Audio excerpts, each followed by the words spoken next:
Behnam, welcome to Kayhan Live Podcasts, which you're no stranger to, but also welcome to London. Thank you so much. It's a pleasure to be here and great to be with you in person. Thank you for joining us. As you know, we're going to be talking about the protests in Iran and the extraordinary amount of global attention they've received in the last 2 or 3 weeks. And it would be good if we could start with a roundup of the protests since Mahsa Amini's untimely and deeply unfortunate tragic death, and where we are now at this very moment today. Sure.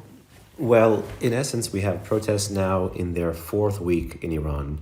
At a minimum, press reports that are coming out have a toll of at least 185 killed, 19 of which the media is reporting are children, people under the age of 18. There's been talk of actually the regime, in fact, using child soldiers or conscripting children, as well as, of course, younger Iranians who are not even college age, participating in this iteration of protests as well. And just like the brutal killing of Mahsa Amini triggered wave after wave of demonstration across all of Iran's 31 provinces, you've had actually the regime provide more examples of its brutality with the killing of 2 16-year-old women and the killing of more women in these protests, touching off more and more waves across the country. So in short, it looks like the regime will continue to be facing protests. This is, of course, in advance of the full 1-month anniversary, which would be on the 16th, and of course in advance of the 40th, or the Chehalom, or the 40-day mourning period, which is traditional in Shia Islam and is expected to produce even more protests against the government of the Islamic Republic. Are we seeing any patterns emerging from this particular wave of protests? Well, these protests, in fact, build on a previous iteration of protests that we saw earlier this May, and in fact build on a string of protests that we saw from 2017 until present.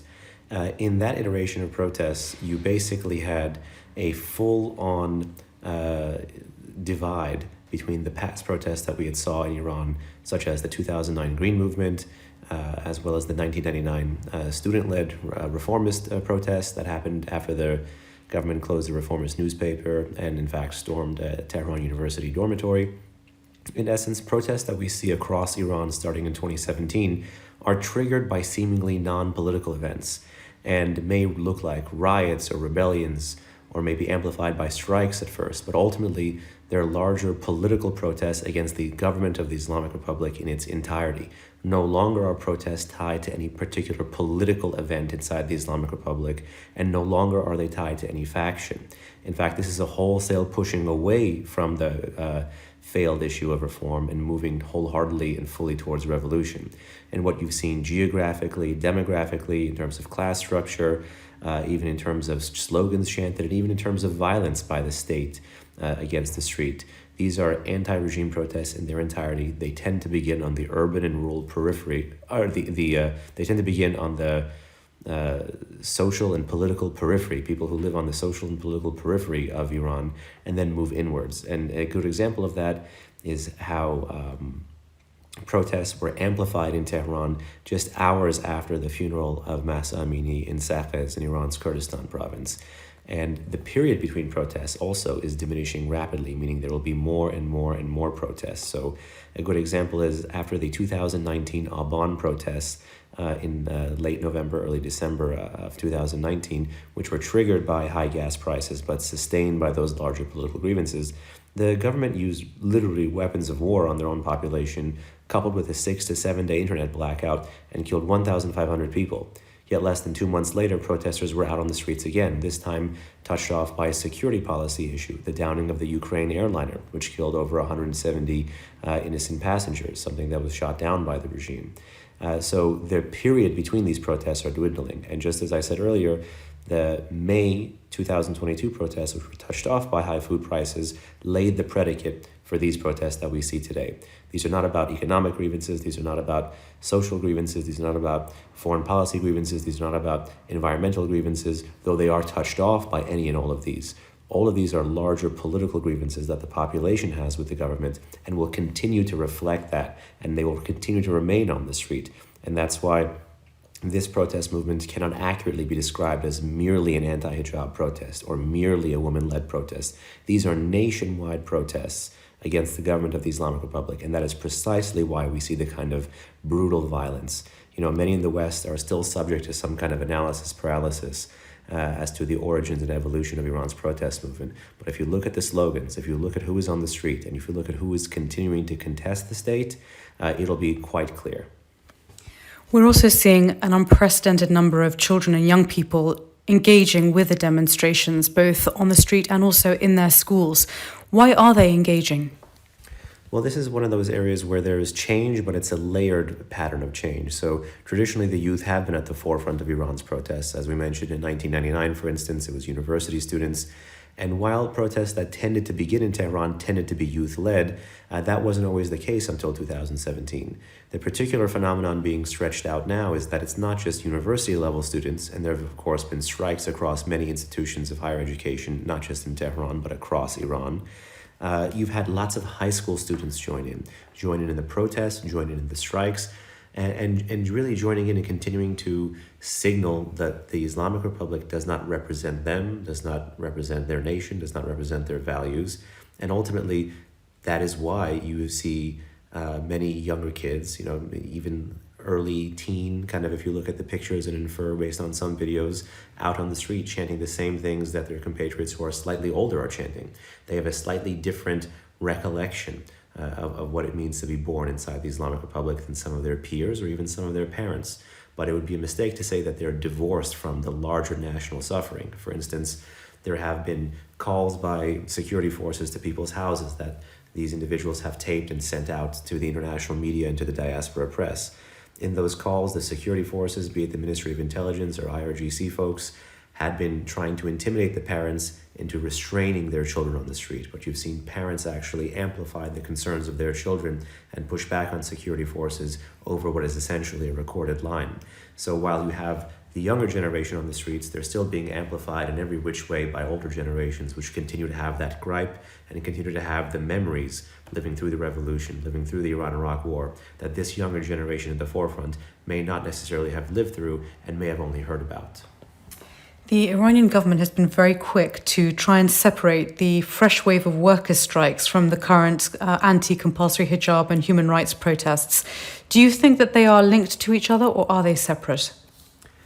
The government has tried very hard to, in this current iteration of protest, to make its approach look like salami tactics. And in that sense, they've tried to paint these protests in its earliest iteration as simply anti-religion. They tried to allege that the protesters were burning Qurans and this was an anti-faith protest, trying to divide society so that they could ultimately continue to rule over society. Then they also pivoted to playing up the nationalism card and alleging that everyone who was protesting was a separatist, and which is particularly why you see the regime amplifying its crackdown with real weapons of war and real violence in areas where there are ethnic and sectarian minorities, such as in the southeast, in Iran's Baluchistan province, and in the northwest in Iran's Kurdistan province. In fact, you even saw the regime engage in its largest ever ballistic missile operation during peacetime about 2 weeks ago, firing 73 either close-range or short-range ballistic missiles into Iraqi Kurdistan, where some Iranian Kurdish opposition groups were housed. And as it relates to the strikes, the regime has been facing strikes for quite some time, and it was strikes, in fact, that began in 2009, 2010, and brought everyone to the 2017 understanding of the need to push away from the regime in its entirety and that this regime was not reformable. In that intervening period, strikes were critical, and strikes laid the predicate for this evolution within patterns of street protests in Iran.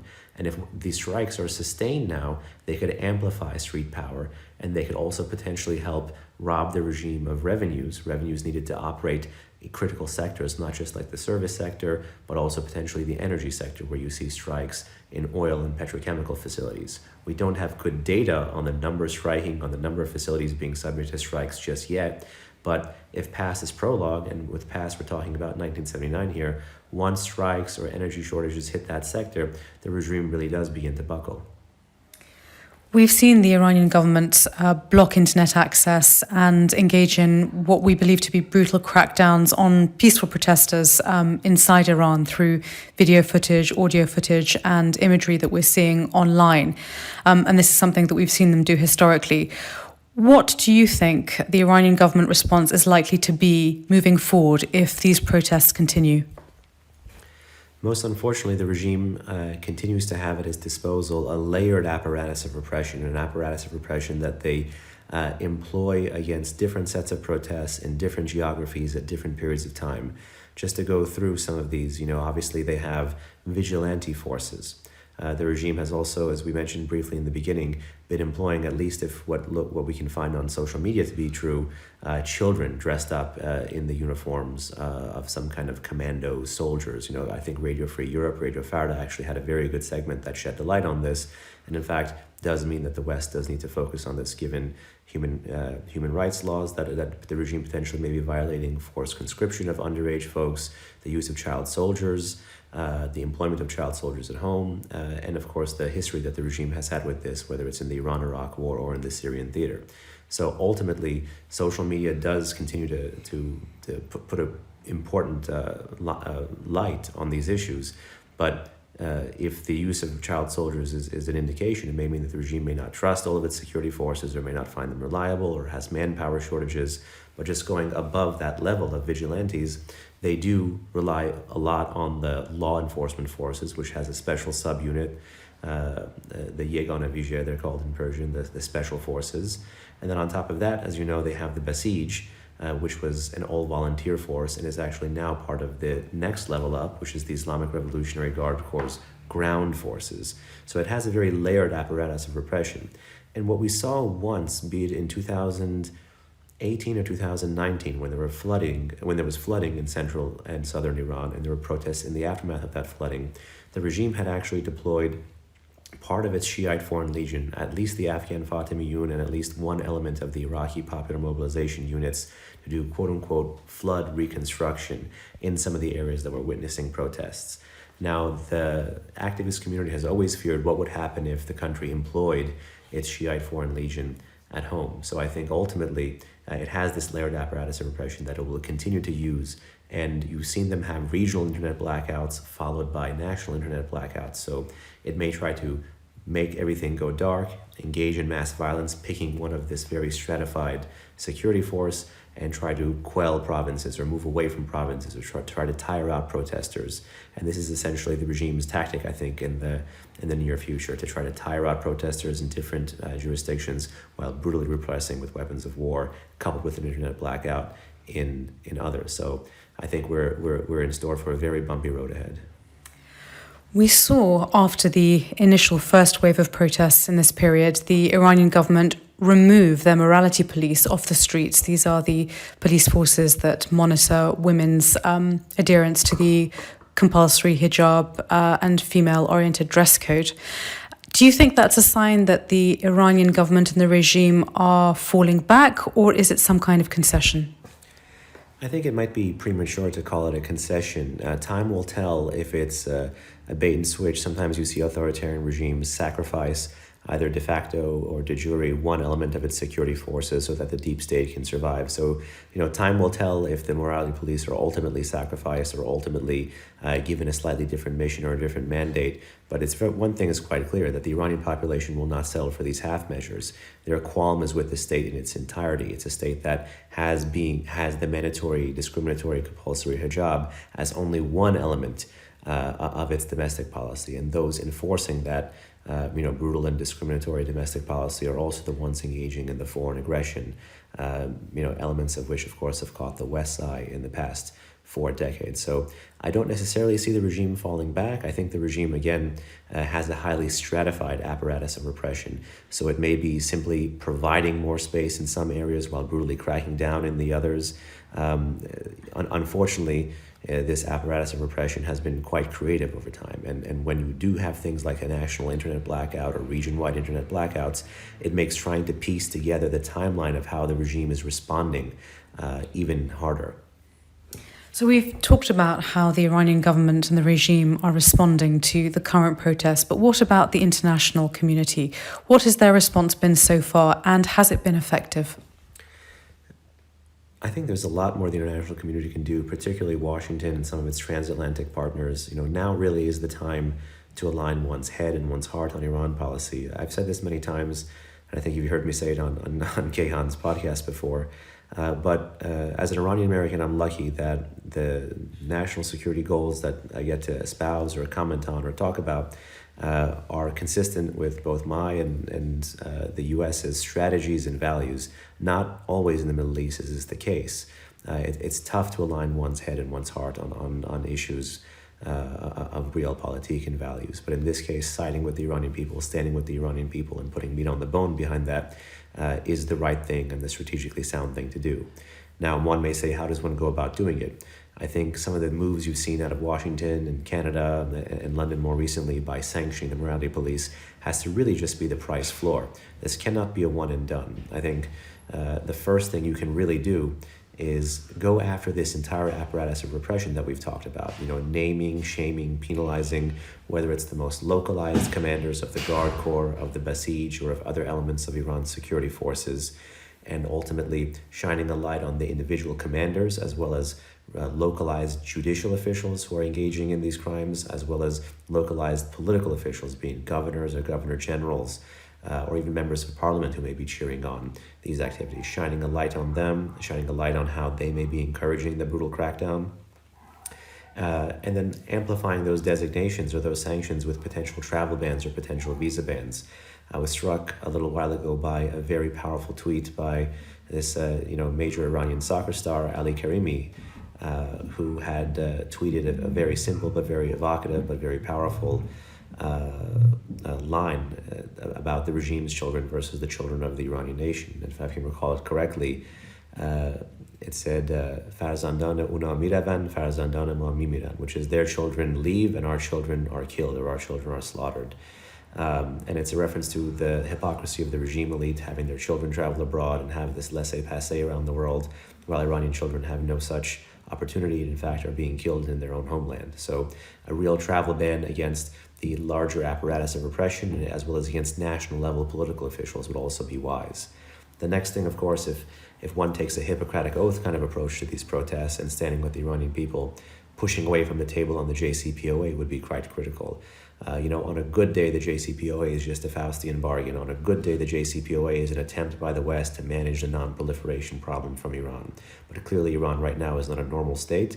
And also beyond that, it would literally be clipping the wings of the protesters to be allegedly standing with them in rhetoric only, and then be ultimately underwriting the expansion through financial sanctions relief of the larger apparatus of repression.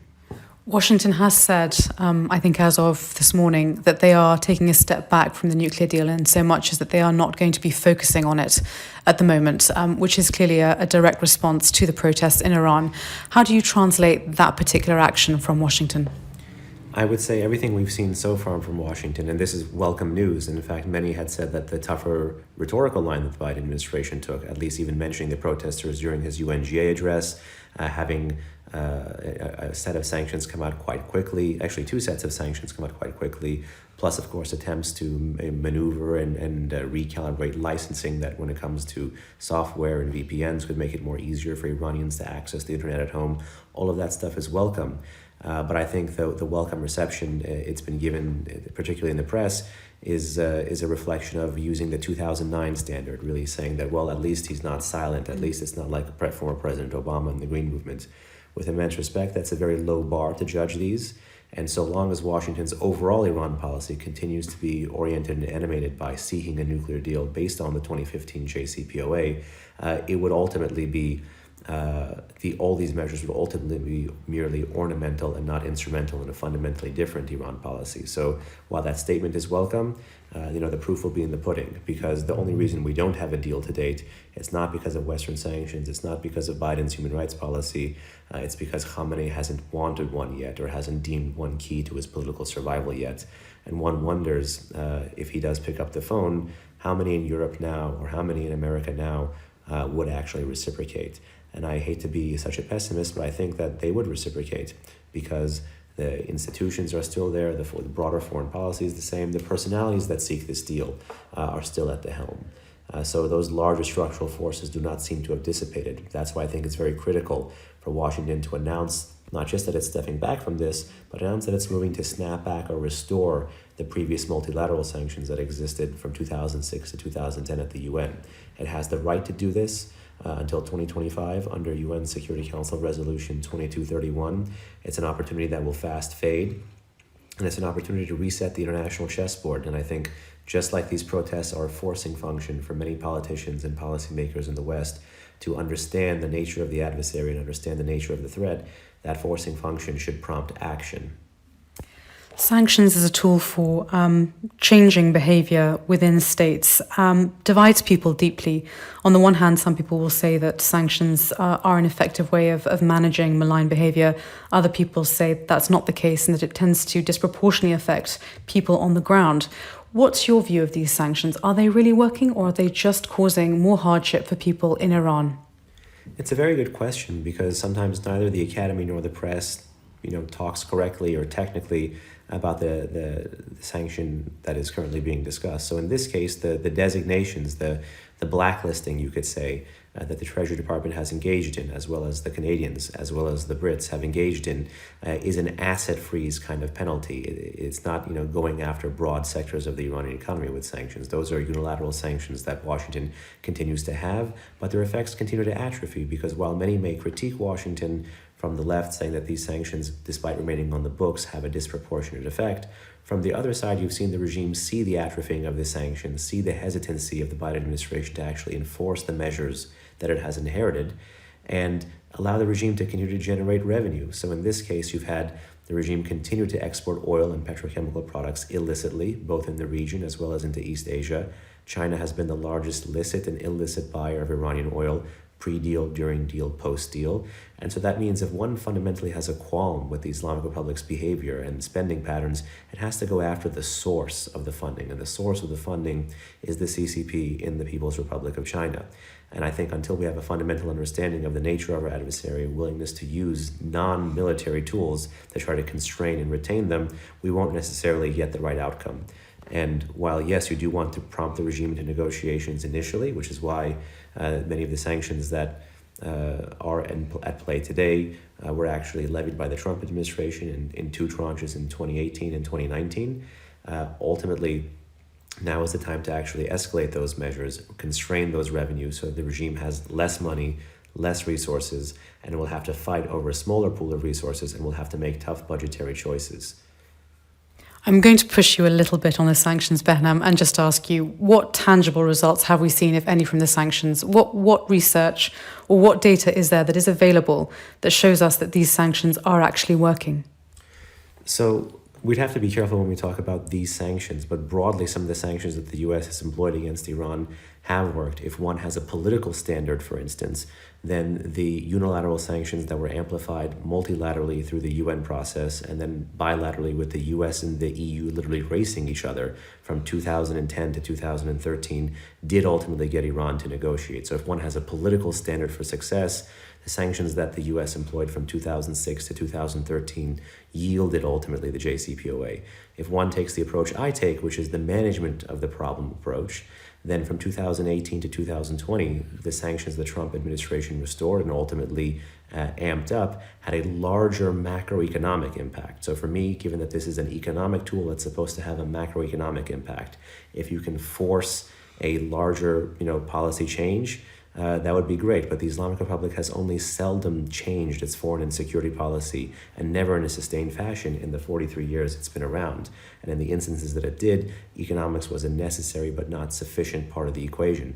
So when we talk about some of these tools, we have to understand they're designed to handicap or handcuff our adversary, force them to fight with one arm tied behind our back. The Islamic Republic is a dedicated ideological regime that has clearly shown that it is willing to bear the cost to continue its anti-status quo path. This is something that the Iranian people at home understand perhaps better than anyone, because they've had their national interest and public good sacrificed on the altar of this regime for quite some time. So by the macroeconomic standard, you want to have dwindling income, you want to have inflation, you want to have, for instance, less resources over time, so you make the elites fight over those resources. And so that can create a crisis that at time 1, time 2, time 3, potentially the population might be able to exploit. And the proof, therefore, is in the pudding.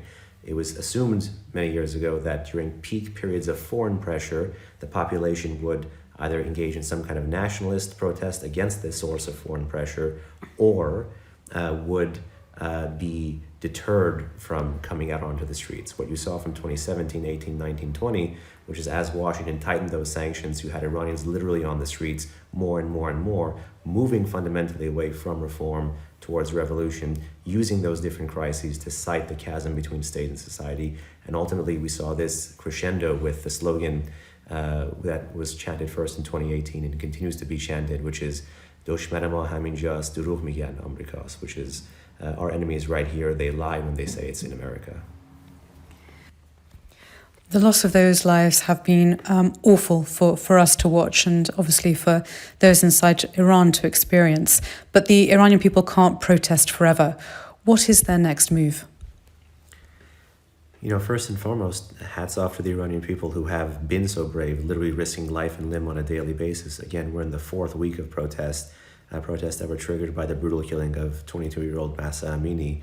I don't know what their next move will be. Obviously, I'm not a protester or an activist, I'm an analyst, but at the same time, the stratified kind of theory of success for some of these protests is to have street power amplified by strike power, meaning if the weapon of the regime is brute force, the weapon of the population has to continue to be, showing their strength in numbers on the streets and then going after the sources of revenue that allow the regime to continue to have time on its side. Time is a weapon, so if these strikes do grow in scale and scope, particularly across the energy sector and the service sector, then potentially you may have the next phase of, street power in Iran, which is, again, strike power.